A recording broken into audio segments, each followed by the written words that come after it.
Hey, Steve Magnante here at High Octane Classics in Auburn, Massachusetts, doing another high octane walk around with a very significant muscle car, the Plymouth Road Runner, 1968, first year. Now, we all think about the Chevy SS 396 Chevelle, the Pontiac GTO, the Olds 442. They all came before, and of course the Buick Skylark GS 400. They came before 1968. They were the original muscle cars, if you will, but they were all priced in the $3,500 to $4,000 range, depending on how loaded they were. Well, Road Runner in '68 came out with a base price under $3,000.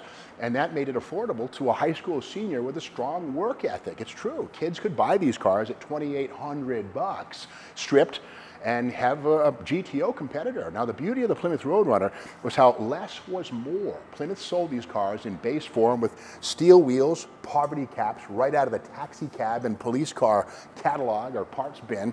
They did give Road Runner and GTX, its older brother, bigger brother, more expensive brother, a very cool styled hood with sideways mounted non-functional scoops, which in '69 would become functional with the optional N96 Coyote Duster. But other things about the Road Runner, again, were its lack of stripes and bling, little tiny Road Runner emblem here to warn GTO drivers that they might want to think twice. And again, standard power on these things was the 383 right there inside the hood. 335 horsepower, 425 foot-pounds of torque.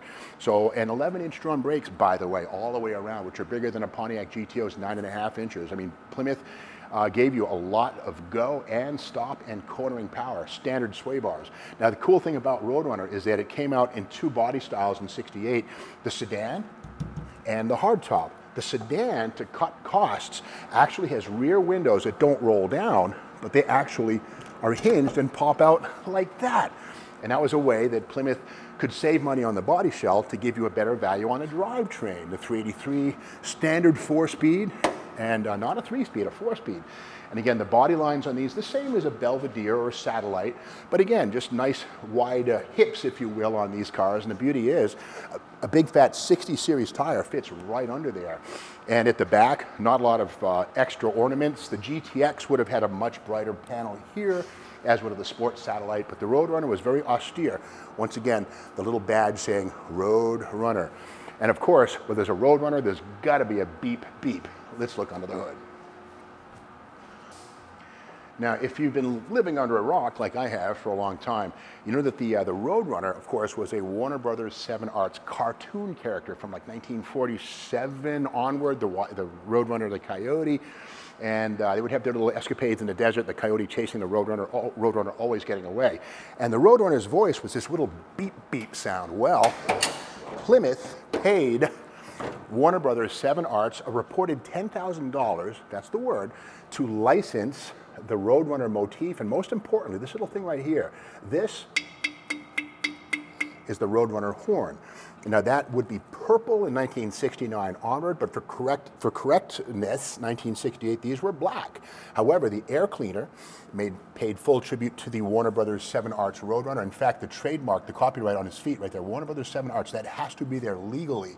But again, it's very cool that a cartoon and a car joined, and we get the Road Runner. But here it is, the base engine, which is saying a lot. The 335 horsepower 383 Super Commando, as it was called in Plymouth land. Optional on these things, 426 Hemi, but only about 1,100 of the 44,599 Road Runners had the Hemi. The majority were 383 cars, and again, 4-speed manual standard equipment, heavy suspension. These things were ready to rock and roll. You know, a low 15, high 14 second quarter mile was not out of the question with a set of drag slicks on the Road Runner. Now let's look inside. Inside, you know, while a classic muscle car has bucket seats and a console and all that kind of cool stuff, it doesn't help it go faster. The Road Runner came base with a bench seat, just like Grandma's Belvedere. But again, it weighed less than a couple of buckets. It allowed the car to be less costly for a kid to buy. And even the basic steering wheel out of the Slant 6 car with the chrome ring was not the same as the GTX, which would have had a much more elaborate steering wheel. But again, by keeping the cost low on things that didn't help it go fast, Plymouth could actually splurge on the 383, the sway bar, heavy suspension, 11-inch drums, and standard 4-speed manual transmission. Over in GM land, the GTO 442, GS, SS396, they all came with a 3-speed manual in base form, not Road Runner. You got a 4-speed, the A833 heavy-duty cast-iron 4-speed standard equipment. Same price if you wanted the torque flight. Either way, the Road Runner was less is more. And one of the great things about Road Runner is that from the VIN alone, you can tell what it was and what engine it had. You always want to look for RM in the first 2 spots. That tells you immediately it's a Road Runner, not a Satellite or a GTX or a Belvedere.